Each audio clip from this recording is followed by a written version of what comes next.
I write this as an apology to those who are affected by my mistakes. I hope that you can find it in your hearts to forgive me, though I will understand if you can't.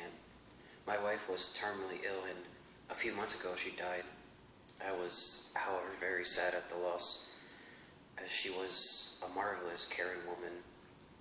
She was kind, and everyone that met her said their lives were better for it.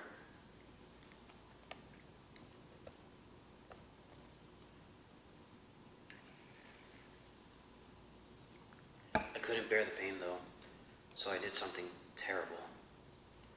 I will not tell you how I did it or how I learned to, for enough damage has been done, but I found a way to bring her back. To raise her from the dead, I could no longer bear to be alone, and I made a terrible mistake in my loneliness. When I finished the ritual, nothing happened. Not at first, anyway.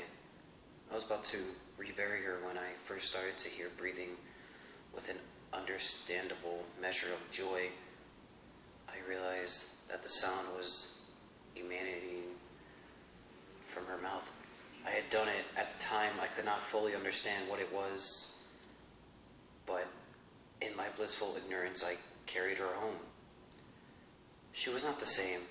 She was no longer carrying but a primal, indistinctive beast. She howled and screamed, snarled at me whenever I passed. I was worried, not for my own sake, but for hers. She could escape. She could get out and do something to get hurt.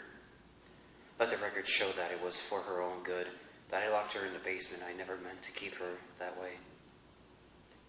I never knew that my actions would set a chain reaction of unfathomable horrors into the action.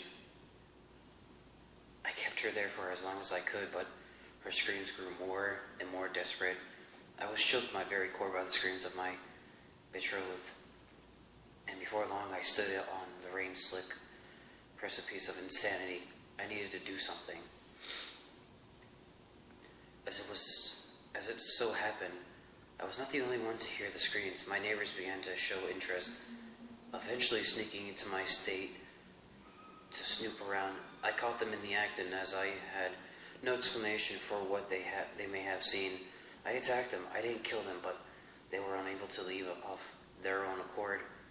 And as I feared the consequences of letting them go, I locked them in the basement with my wife. This was my second mistake, the first, of course, being that I raised her in the first place. That night, I knew the sound of crunching bone. Upon my awakening in the morning, I went down to check on the neighbors. One was gone. The other one was wide-eyed, cowering in the corner and covered in blood. Something else was off, too. Though at first I did not know what then. I did not know what. Then it hit me. The screams had subsided. My wife was asleep. She had fed, and now she slumbered all this time. The screams were of hunger. I shut the door and went to lie down. She lasted a few more days, obviously feasting on the other neighbor. It seemed that she only needed to eat once every few days. Now, I'm not proud of what I did next, but I didn't know what else to do. I went out at night every few days around the time that only a few people would still be around. I stalked the streets and attacked people who walked alone. I would take them back to my wife and leave them in the basement. I would often wait for my slumber to hear their screams, cries for help. This would always arouse the beast and would never last longer than a minute or so. 10 minutes of crunching and gurgling, please. Later, the deed would be done, and I could rest easy for another few days. Although I did now kill anyone, I may as well have. It was my actions that brought about the deaths of so many, and my actions that robbed so many of loved ones' closure. How many torn and bloody rags did I have to burn? How many personal effects were destroyed by my hands? I can only question thus far. I lost track of the numbers, but surely even one is too high a number. I was kept awake by its screams, and it shall henceforth be referred to as it. For I have to come to the conclusion that this monster is not my beloved, so I fed it. A night of rest for the lives of so many. Day by day it grew stronger, its strength either increasing or returning, for I know not what horrible beast is now in possession of my wife's body. And as time went on, I was forced to bring home more food, bigger people, men, 2 women, a woman and a man, eventually was eating a full-grown man every day. I knew in some dark corner of my mind, I knew that this could not go on forever. I could not keep taking people. I was in danger of being caught. And though I deserved to be, fear took hold of me, and that, I suppose, is why I let that charade go on for as long as it did. So I decided to flee.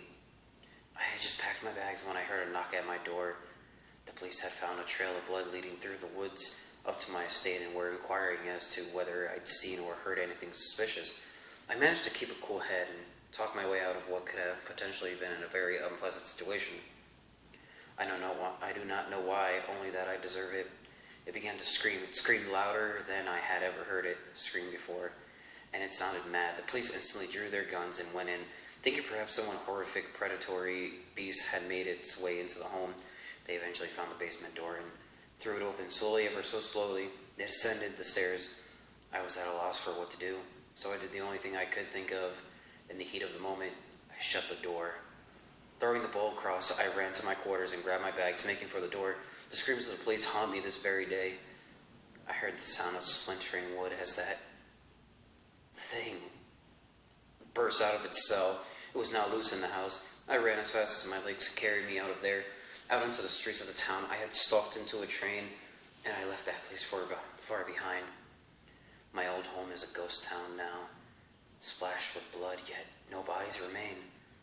How long till the return of my estate to gather up all my research and burn it, so that this might never happen again? I have made many an attempt to do so. In fact, though, every time I get near, I hear that beast's wild howls, screaming for flesh. I know it haunts my home now. I know it wears my wife's skin. But the worst part of all of this, I let it happen.